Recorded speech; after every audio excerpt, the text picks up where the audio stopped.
Sherlock Holmes. The Five Orange Pips. By Arthur Conan Doyle.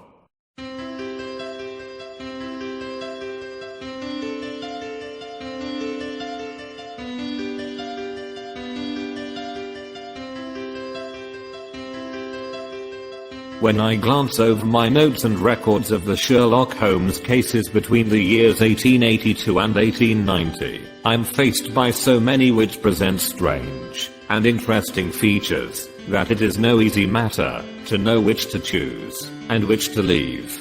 Some, however, have already gained publicity through the papers, and others have not offered a field for those peculiar qualities which my friend possessed in so high a degree, and which it is the object of these papers to illustrate. Some too have baffled his analytical skill, and would be, as narratives, beginnings without an ending, while others have been but partially cleared up, and have their explanations founded rather upon conjecture and surmise than on that absolute logical proof which was so dear to him. There is, however, one of these last which was so remarkable in its details, and so startling in its results, that I'm tempted to give some account of it in spite of the fact that there are points in connection with it which never have been, and probably never will be, entirely cleared up. The year 1887 furnished us with a long series of cases of greater or less interest, of which I retain the records. Among my headings under this 112 months I find an account of the adventure of the parental chamber, of the amateur mendicant society, who held a luxurious club in the lower vault of a furniture warehouse, of the facts connected with the loss of the British bark Sophie Anderson, of the singular adventures of the Grice Pattersons in the island of Uffa, and finally of the Camberwell poisoning case. In the latter, as may be remembered, Sherlock Holmes was able, by winding up the dead man's watch, to prove that it had been wound up 2 hours before, and that therefore the deceased had gone to bed within that time, a deduction which was of the greatest importance in clearing up the case. All these I may sketch out at some future date, but none of them present such singular features as the strange train of circumstances which I have now taken up my pen to describe. It was in the latter days of September, and the equinoctial gales had set in with exceptional violence. All day the wind had screamed, and the rain had beaten against the windows, so that even here in the heart of great, handmade London we were forced to raise our minds for the instant from the routine of life and to recognize the presence of those great elemental forces which shriek at mankind through the bars of his civilization, like untamed beasts in a cage. As evening drew in, the storm grew higher and louder, and the wind cried and sobbed like a child in the chimney. Sherlock Holmes sat moodily at one side of the fireplace cross-indexing his records of crime, while I at the other was deep in one of Clark Russell's fine sea stories until the howl of the gale from without seemed to blend with the text, and the splash of the rain to lengthen out into the long swash of the sea waves. My wife was on a visit to her mother's, and for a few days I was a dweller once more in my old quarters at Baker Street. Why, said I, glancing up at my companion, that was surely the bell. Who could come tonight? Some friend of yours, perhaps. Except yourself I have none, he answered. I do not encourage visitors. A client, then? If so, it is a serious case. Nothing less would bring a man out on such a day, and at such an hour. But I take it that it is more likely to be some crony of the landlady's. Sherlock Holmes was wrong in his conjecture, however, for there came a step in the passage and a tapping at the door. He stretched out his long arm to turn the lamp away from himself, and towards the vacant chair upon which a newcomer must sit. Come in, said he. The man who entered was young, some 22 at the outside, well-groomed and trimmily clad, with something of refinement and delicacy in his bearing. The streaming umbrella which he held in his hand, and his long shining waterproof told of the fierce weather through which he had come. He looked about him anxiously in the glare of the lamp, and I could see that his face was pale and his eyes heavy, like those of a man who is weighed down with some great anxiety. I owe you an apology, he said, raising his golden pince-nez to his eyes. I trust that I'm not intruding. I fear that I have brought some traces of the storm and rain into your snug chamber. Give me your coat and umbrella, said Holmes. They may rest here on the hook, and will be dry presently. You have come up from the southwest, I see. Yes, from Horsham. That clay and chalk mixture which I see upon your toe caps is quite distinctive. I have come for advice. That is easily got. And help. That is not always so easy. I have heard of you, Mr. Holmes. I heard from Major Prendergast how you saved him in the Tankerville Club scandal. Ah, of course. He was wrongfully accused of cheating at cards. He said that you could solve anything. He said too much. That you are never beaten. I have been beaten 4 times, 3 times by men, and once by a woman. But what is that compared with the number of your successes? It is true that I have been generally successful. Then you may be so with me. I beg that you will draw your chair up to the fire, and favor me with some details as to your case. It is no ordinary one. None of those which come to me are. I'm the last court of appeal. And yet I question, sir, whether, in all your experience, you have ever listened to a more mysterious and inexplicable chain of events than those which have happened in my own family. You fill me with interest, said Holmes. Pray give us the essential facts from the commencement, and I can afterwards question you as to those details which seem to me to be most important. The young man pulled his chair up, and pushed his wet feet out towards the blaze. My name, said he, is John Opanshaw, but my own affairs have, as far as I can understand, little to do with this awful business. It is a hereditary matter, so in order to give you an idea of the facts, I must go back to the commencement of the affair. You must know that my grandfather had 2 sons, my uncle Elias and my father Joseph. My father had a small factory at Coventry, which he enlarged at the time of the invention of bicycling.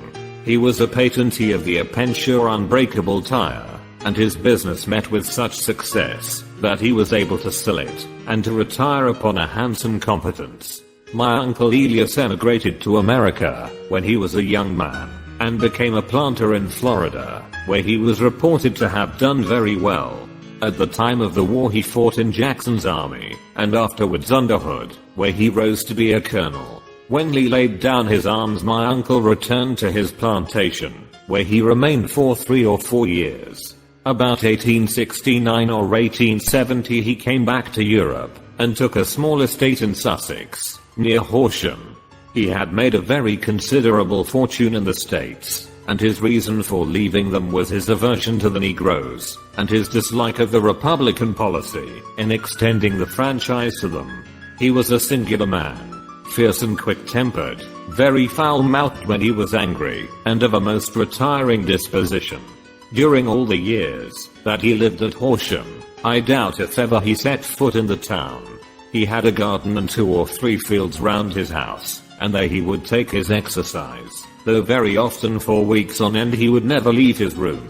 He drank a great deal of brandy, and smoked very heavily, but he would see no society, and did not want any friends, not even his own brother. He didn't mind me, in fact, he took a fancy to me, for at the time, when he saw me first I was a youngster of 12 or so. This would be in the year 1878, after he had been 8 or 9 years in England.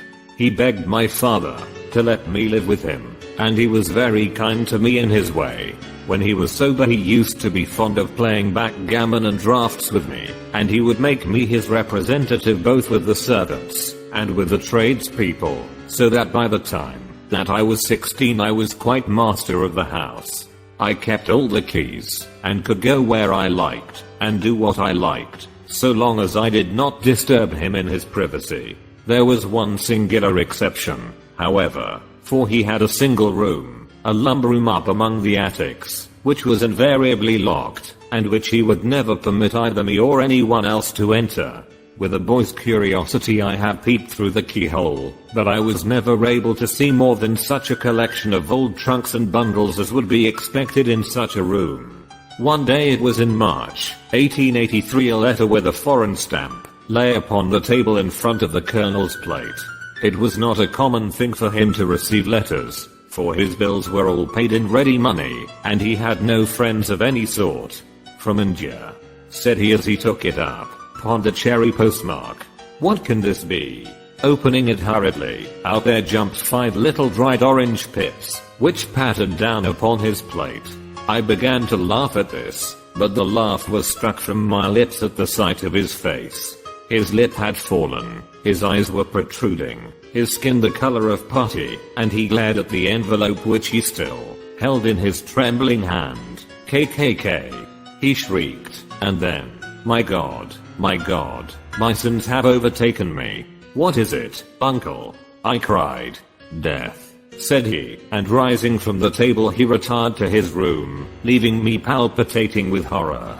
I took up the envelope, and saw scrawled in red ink upon the inner flap, just above the gum, the letter K 3 times repeated. There was nothing else save the 5 dried pips. What could be the reason of his overpowering terror? I left the breakfastable, and as I ascended the stair I met him coming down with an old rusty key, which must have belonged to the attic, in one hand, and a small brass box, like a cash box, in the other. They may do what they like, but I'll checkmate them still, said he with an oath. Tell Mary that I shall want a fire in my room today, and sent down to Fordham, the Horsham lawyer. I did as he ordered, and when the lawyer arrived I was asked to step up to the room. The fire was burning brightly, and in the grate there was a mass of black, fluffy ashes, as of burned paper, while the brass box stood open and empty beside it. As I glanced at the box I noticed, with a start, that upon the lid was printed the treble K which I had read in the morning upon the envelope. I wish you, John, said my uncle, to witness my will. I leave my estate, with all its advantages and all its disadvantages, to my brother, your father, whence it will, no doubt, descend to you. If you can enjoy it in peace, well and good. If you find you cannot, take my advice, my boy, and leave it to your deadliest enemy. I'm sorry to give you such a two-edged thing, but I can't say what turn things are going to take. Kindly sign the paper, where Mr. Fordham shows you. I signed the paper as directed, and the lawyer took it away with him. The singular incident made, as you may think, the deepest impression upon me, and I pondered over it, and turned it every way in my mind without being able to make anything of it. Yet I could not shake off the vague feeling of dread which it left behind, though the sensation grew less keen as the weeks passed and nothing happened to disturb the usual routine of our lives. I could see a change in my uncle, however. He drank more than ever, and he was less inclined for any sort of society.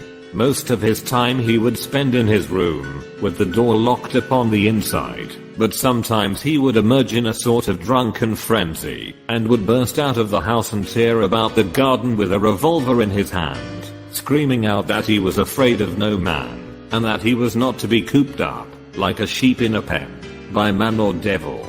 When these hot fits were over, however, he would rush tumultuously in at the door and lock and bar it behind him, like a man who can brazen it out no longer against the terror which lies at the roots of his soul. At such times I have seen his face, even on a cold day, glisten with moisture, as though it were new raised from a basin. Well, to come to an end of the matter, Mr. Holmes, and not to abuse your patience, there came a night when he made one of those drunken sallies from which he never came back. We found him, when we went to search for him, face downward in a little green scummed pool, which lay at the foot of the garden. There was no sign of any violence, and the water was but 2 feet deep, so that the jury, having regard to his known eccentricity, brought in a verdict of suicide. But I, who knew how he winced from the very thought of death, had much ado to persuade myself that he had gone out of his way to meet it. The matter passed, however, and my father entered into possession of the estate, and of some £14,000, which lay to his credit at the bank. One moment, Holmes interposed. Your statement is, I foresee, one of the most remarkable to which I have ever listened. Let me have the date of the reception by your uncle of the letter, and the date of his supposed suicide. The letter arrived on March 10th, 1883. His death was 7 weeks later, upon the night of May 2nd. Thank you. Pray proceed. When my father took over the Horsham property, he, at my request, made a careful examination of the attic, which had been always locked up. We found the brass box there, although its contents had been destroyed. On the inside of the cover was a paper label, with the initials of KKK repeated upon it, and backquote letters, memoranda, receipts, and a register written beneath. These, we presume, indicated the nature of the papers which had been destroyed by Colonel Openshaw. For the rest, there was nothing of much importance in the attic save a great many scattered papers and notebooks bearing upon my uncle's life in America. Some of them were of the wartime, and showed that he had done his duty well, and had borne the repute of a brave soldier. Others were of a date during the reconstruction of the southern states, and were mostly concerned with politics, for he had evidently taken a strong part in opposing the carpetbag politicians who had been sent down from the north. Well, it was the beginning of '84, when my father came to live at Horsham, and all went as well as possible with us until the January of '85. On the fourth day after the new year I heard my father give a sharp cry of surprise as we sat together at the breakfast table. There he was, sitting with the newly opened envelope in one hand and 5 dried orange pips in the outstretched palm of the other one. He had always laughed at what he called my cock and bull story about the colonel, but he looked very scared and puzzled, now that the same thing had come upon himself. "Why, what on earth does this mean, John?" he stammered. My heart had turned to lead. "It is KKK, said I. He looked inside the envelope. "So it is," he cried. "Here are the very letters. But what is this written above them? Put the papers on the sundial," I read, peeping over his shoulder. "What papers? What sundial?" he asked. "The sundial in the garden. There is no other," said I, "but the papers must be those that are destroyed." "Pooh," said he, gripping hard at his courage. "We are in a civilized land here, and we can't have tomfoolery of this kind. Where does the thing come from?" "From Dundee," I answered, glancing at the postmark. "Some preposterous practical joke," said he. "What have I to do with sundials and papers? I shall take no notice of such nonsense. I should certainly speak to the police," I said, "and be laughed at for my pains." "Nothing of the sort." "Then let me do so." "No, I forbid you. I won't have a fuss made about such nonsense." It was in vain to argue with him, for he was a very obstinate man. I went about, however, with a heart which was full of forebodings. On the third day after the coming of the letter my father went from home, to visit an old friend of his, Major Fribadi, who is in command of one of the forts upon Portsdown Hill. I was glad that he should go, for it seemed to me that he was farther from danger when he was away from home. In that, however, I was in error. Upon the second day of his absence I received a telegram from the Major, imploring me to come at once. My father had fallen over one of the deep chalk pits which abound in the neighborhood, and was lying senseless, with a shattered skull. I hurried to him, but he passed away without having ever recovered his consciousness. He had, as it appears, been returning from Fareham in the twilight, and as the country was unknown to him, and the chalk pit unfenced, the jury had no hesitation in bringing in a verdict of "death from accidental causes." Carefully as I examined every fact connected with his death, I was unable to find anything which could suggest the idea of murder. There were no signs of violence, no footmarks, no robbery, no record of strangers having been seen upon the roads. And yet I need not tell you that my mind was far from at ease, and that I was well nigh certain that some foul plot had been woven round him. In this sinister way I came into my inheritance. You will ask me why I did not dispose of it?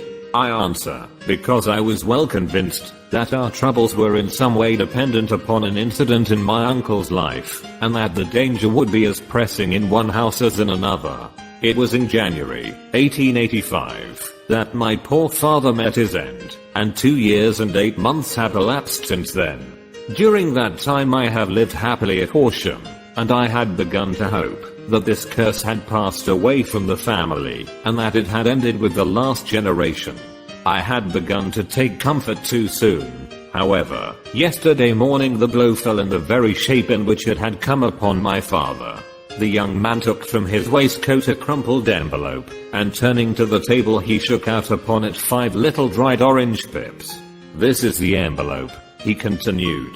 "The postmark is London Eastern Division." Within are the very words which were upon my father's last message, KKK. And then put the papers on the sundial. "What have you done?" asked Holmes. "Nothing. Nothing." To tell the truth, he sank his face into his thin, white hands. I have felt helpless. I have felt like one of those poor rabbits, when the snake is writhing towards it. I seem to be in the grasp of some resistless inexorable evil, which no foresight, and no precautions can guard against. "Tut, tut," cried Sherlock Holmes. "You must act, man, or you are lost. Nothing but energy can save you. This is no time for despair. I have seen the police. But they listen to my story with a smile.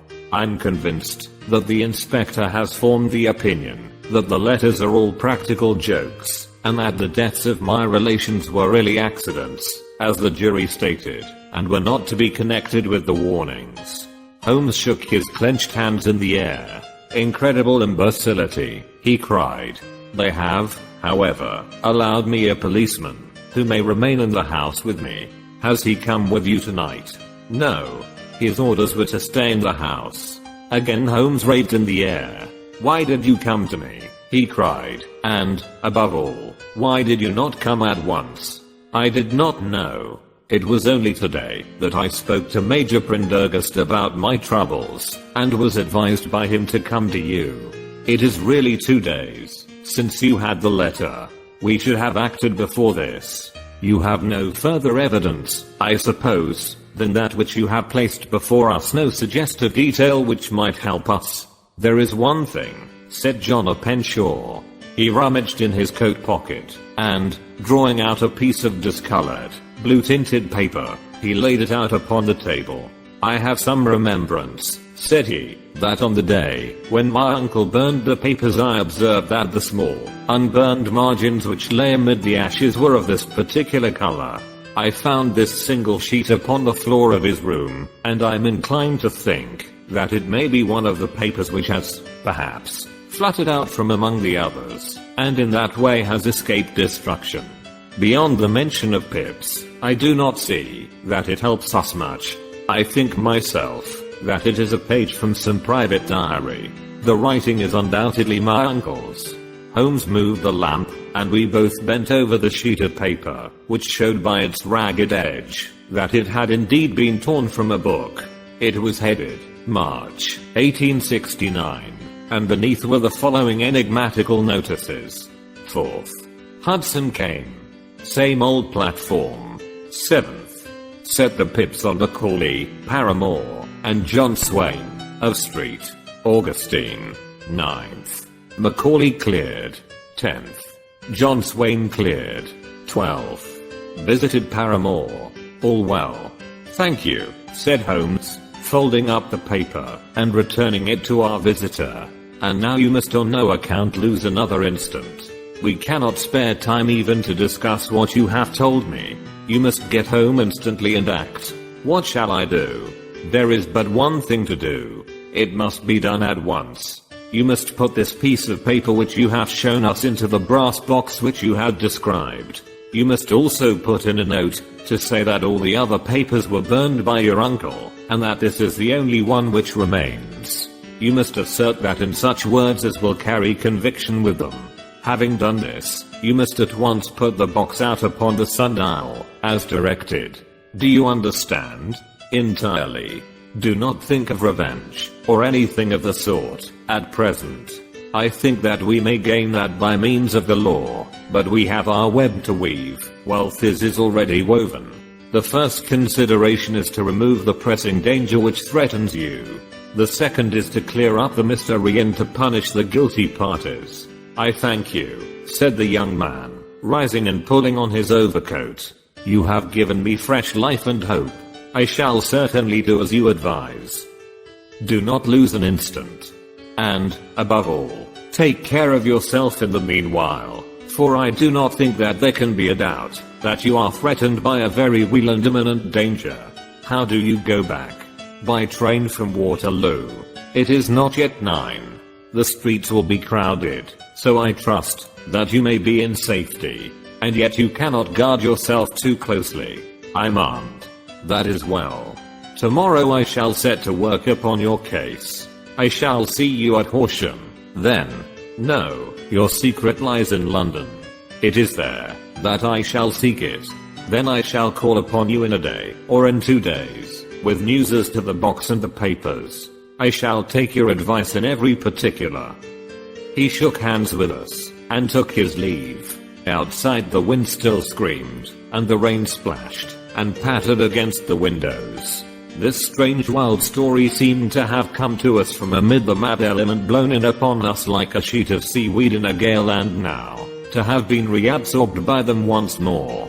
Sherlock Holmes sat for some time in silence, with his head sunk forward, and his eyes bent upon the red glow of the fire. Then he lit his pipe, and leaning back in his chair he watched the blue smoke rings as they chased each other up to the ceiling. I think, Watson, he remarked at last, that of all our cases we have had none more fantastic than this. Save, perhaps, the sign of 4. Well, yes. Save, perhaps, that. And yet this John Openshaw seems to me to be walking amid even greater perils than did the Sholtus. But have you, I asked, formed any definite conception as to what these perils are? There can be no question as to their nature, he answered. Then what are they? Who is this KKK, and why does he pursue this unhappy family? Sherlock Holmes closed his eyes, and placed his elbows upon the arms of his chair, with his fingertips together. The ideal reasoner, he remarked, would, when he had once been shown a single fact in all its bearings, deduce from it not only all the chain of events which led up to it, but also all the results which would follow from it. As Cuvier could correctly describe a whole animal by the contemplation of a single bone, so the observer who has thoroughly understood one link in a series of incidents should be able to accurately state all the other ones, both before and after. We have not yet grasped the results which the reason alone can attain to. Problems may be solved in the study which have baffled all those who have sought a solution by the aid of their senses.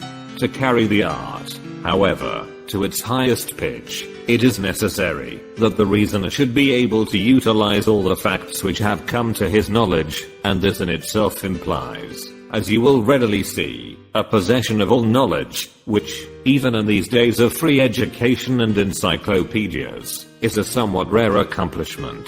It is not so impossible, however, that a man should possess all knowledge which is likely to be useful to him in his work, and this I have endeavored in my case to do.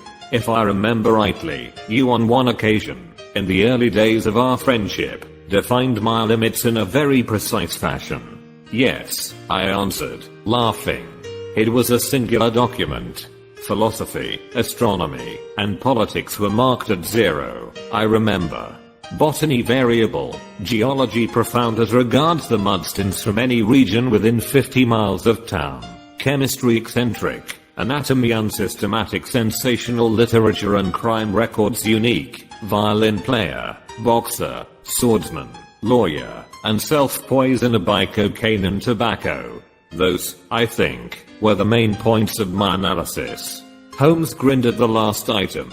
Well, he said, I say now, as I said then, that a man should keep his little brain attic stocked with all the furniture that he is likely to use, and the rest he can put away in the lumber room of his library, where he can get it, if he wants it. Now, for such a case as the one which has been submitted to us tonight, we need certainly to muster all our resources. Kindly hand me down the letter K of the American Encyclopedia which stands upon the shelf beside you. Thank you. Now let us consider the situation, and see what may be deduced from it. In the first place, we may start with a strong presumption that Colonel Openshaw had some very strong reason for leaving America. Men at his time of life do not change all their habits and exchange willingly the charming climate of Florida for the lonely life of an English provincial town. His extreme love of solitude in England suggests the idea that he was in fear of someone or something. So we may assume as a working hypothesis that it was fear of someone or something which drove him from America. As to what it was he feared, we can only deduce that by considering the formidable letters which were received by himself and his successors. Did you remark the postmarks of those letters? The first was from Pondicherry, the second from Dundee, and the third from London. From East London. What do you deduce from that? They are all seaports. That the writer was on board of a ship. Excellent. We have already a clue. There can be no doubt that the strong probability is that the writer was on board of a ship. And now let us consider another point. In the case of Pondicherry, 7 weeks elapsed between the threat and its fulfillment. In Dundee it was only some 3 or 4 days. Does that suggest anything? A greater distance to travel. But the letter had also a greater distance to come. Then I do not see the point. There is at least a presumption that the vessel in which the man or men are is a sailing ship. It looks as if they always send their singular warning or token before them when starting upon their mission. You see how quickly the deed followed the sign when it came from Dundee. If they had come from Pondicherry in a steamer they would have arrived almost as soon as their letter. But, as a matter of fact, 7 weeks elapsed. I think that those 7 weeks represented the difference between the mail boat which brought the letter and the sailing vessel which brought the writer. It is possible. More than that. It is probable. And now you see the deadly urgency of this new case, and why I urged young Rakhmansyah to caution. The blow has always fallen at the end of the time which it would take the senders to travel the distance. But this one comes from London, and therefore we cannot count upon delay. Good God! I cried. What can it mean, this relentless persecution? The papers which Rakhmansyah carried are obviously of vital importance to the person or persons in the sailing ship. I think that it is quite clear that there must be more than one of them. A single man could not have carried out 2 deaths in such a way as to deceive a coroner's jury. There must have been several in it, and they must have been men of resource and determination. Their papers they mean to have, be the holder of them who it may. In this way you see KKK ceases to be the initials of an individual, and becomes the badge of a society. But of what society? Have you never said Sherlock Holmes? Bending forward and sinking his voice, have you never heard of the Ku Klux Klan? I never have. Holmes turned over the leaves of the book upon his knee. Here it is, said he presently. Ku Klux Klan. A name derived from the fanciful resemblance to the sound produced by cocking a rifle. This terrible secret society was formed by some ex-Confederate soldiers in the southern states after the Civil War, and it rapidly formed local branches in different parts of the country, notably in Tennessee, Louisiana, the Carolinas, Georgia, and Florida. Its power was used for political purposes, principally for the terrorizing of the Negro voters and the murdering and driving from the country of those who were opposed to its views. Its outrages were usually preceded by a warning, sent to the markman in some fantastic, but generally recognized shape: a sprig of oak leaves in some parts, melon seeds or orange pips in others. On receiving this, the victim might either openly abjure his former ways, or might fly from the country. If he braved the matter out, death would unfailingly come upon him, and usually in some strange and unforeseen manner. So perfect was the organization of the society, and so systematic its methods, that there is hardly a case upon record where any man succeeded in braving it with impunity, or in which any of its outrages were traced home to the perpetrators. For some years the organization flourished in spite of the efforts of the United States government, and of the better classes of the community in the South. Eventually, in the year 1869, the movement rather suddenly collapsed, although there have been sporadic outbreaks of the same sort since that date. You will observe, said Holmes, laying down the volume, that the sudden breaking up of the society was coincident with the disappearance of a Penshaw from America with their papers. It may well have been cause and effect. It is no wonder that he and his family have some of the more implacable spirits upon their track.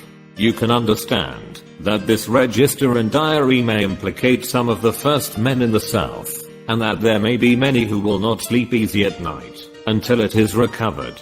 Then the page we have seen is such as we might expect.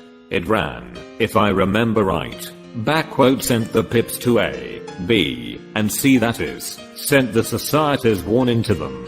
Then there are successive entries that A and B cleared, or left the country, and finally that C was visited, with, I fear, a sinister result for C. Well, I think, Doctor, that we may let some light into this dark place, and I believe that the only chance young Penshaw has in the meantime is to do what I have told him.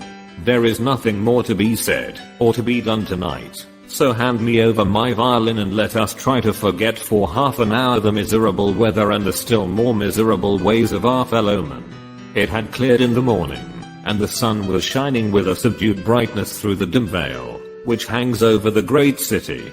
Sherlock Holmes was already at breakfast when I came down. You will excuse me for not waiting for you, said he. I foresee a very busy day before me in looking into this case of young Penshaws. What steps will you take? I asked. It will very much depend upon the results of my first inquiries. I may have to go down to Horsham. After all, you will not go there first. No, I shall commence with the city. Just ring the bell and the maid will bring up your coffee. As I waited, I lifted the unopened newspaper from the table and glanced my eye over it. It rested upon a heading which sent a chill to my heart. Holmes, I cried, you are too late. Ah, said he, laying down his cup. I feared as much. How was it done? He spoke calmly, but I could see that he was deeply moved. My eye caught the name of a Penshaw, and the heading tragedy near Waterloo Bridge. Here is the account. Between 9 and 10 last night, Police Constable Cook, of the H Division, on duty near Waterloo Bridge, heard a cry for help, and a splash in the water. The night, however, was extremely dark and stormy, so that, in spite of the help of several passers-by, it was quite impossible to effect a rescue. The alarm, however, was given, and, by the aid of the water police, the body was eventually recovered. It proved to be that of a young gentleman whose name, as it appears from an envelope which was found in his pocket, was John Penshaw, and whose residence is near Horsham. It is conjectured that he may have been hurrying down to catch the last train from Waterloo Station, and that in his haste and the extreme darkness he missed his path, and walked over the edge of one of the small landing places for river steamboats. The body exhibited no traces of violence, and there can be no doubt that the deceased had been the victim of an unfortunate accident, which should have the effect of calling the attention of the authorities to the condition of the riverside landing stages. We sat in silence for some minutes, Holmes more depressed and shaken than I had ever seen him. That hurts my pride, Watson, he said at last. It is a petty feeling, no doubt, but it hurts my pride. It becomes a personal matter with me now, and, if God sends me health, I shall set my hand upon this gang. That he should come to me for help, and that I should send him away to his death. He sprang from his chair, and paced about the room in uncontrollable agitation, with a flush upon his sallow cheeks and a nervous clasping and unclasping of his long thin hands. They must be cunning devils, he exclaimed at last. How could they have decoyed him down there? The embankment is not on the direct line to the station. The bridge, no doubt, was too crowded, even on such a night, for their purpose. Well, Watson, we shall see who will win in the long run. I'm going out now. To the police. No, I shall be my own police. When I have spun the web they may take the flies, but not before. All day I was engaged in my professional work, and it was late in the evening before I returned to Baker Street. Sherlock Holmes had not come back yet. It was nearly 10 o'clock before he entered, looking pale and worn. He walked up to the sideboard, and tearing a piece from the loaf he devoured it voraciously, washing it down with a long draught of water. "You are hungry," I remarked. "Starving." It had escaped my memory. I have had nothing since breakfast. Nothing? Not a bite. I had no time to think of it. "And how have you succeeded?" "Well, you have a clue?" "I have them in the hollow of my hand. Young Penshaw shall not long remain unavenged." "Why, Watson, let us put their own devilish trademark upon them. It is well thought of." "What do you mean?" He took an orange from the cupboard, and tearing it to pieces he squeezed out the pips upon the table. Of these he took 5, and thrust them into an envelope. On the inside of the flap he wrote SH for J.O. Then he sealed it, and addressed it to Captain James Calhoun, Bark Lone Star, Savannah, Georgia. "That will await him when he enters port," said he, chuckling. "It may give him a sleepless night. He will find it ashore a precursor of his fate as a Penshaw did before him." "And who is this Captain Calhoun?" "The leader of the gang. I shall have the others, but he first." "How did you trace it, then?" He took a large sheet of paper from his pocket, all covered with dates and names. "I have spent the whole day," said he, "over Lloyd's registers and files of the old papers, following the future career of every vessel which touched at Pondicherry in January and February in '83. There were 36 ships of fair tonnage which were reported there during those months. Of these, one, the Lone Star, instantly attracted my attention, since, although it was reported as having cleared from London, the name is that which is given to one of the states of the Union. Texas, I think. I was not, and am not sure which, but I knew that the ship must have an American origin. What then? I searched the Dundee records, and when I found that the Bark Lone Star was there in January 1885, my suspicion became a certainty. I then inquired as to the vessels which lay at present in the port of London. Yes, the Lone Star had arrived here last week. I went down to the Albert dock, and found that she had been taken down the river by the early tide this morning, homeward bound to Savannah. I wired to Gravesend, and learned that she had passed some time ago, and as the wind is easterly I have no doubt that she is now past the Goodwins, and not very far from the Isle of Wight. What will you do, then? Oh, I have my hand upon him. He and the 2 mates are, as I learn, the only native-born Americans in the ship. The others are Finns and Germans.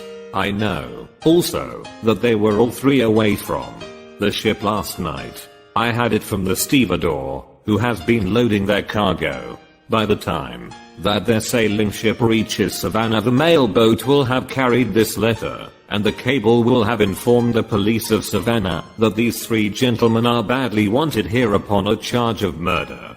There is ever a flaw, however, in the best laid of human plans, and the murderers of John Openshaw were never to receive the orange pips which would show them that another, as cunning and as resolute as themselves, was upon their track. Very long and very severe were the equinoctial gales that year. We waited long for news of the Lone Star of Savannah, but none ever reached us. We did at last hear that somewhere far out in the Atlantic a shattered stern post of a boat was seen swinging in the trough of a wave, with the letters LS carved upon it, and that is all which we shall ever know of the fate of the Lone Star.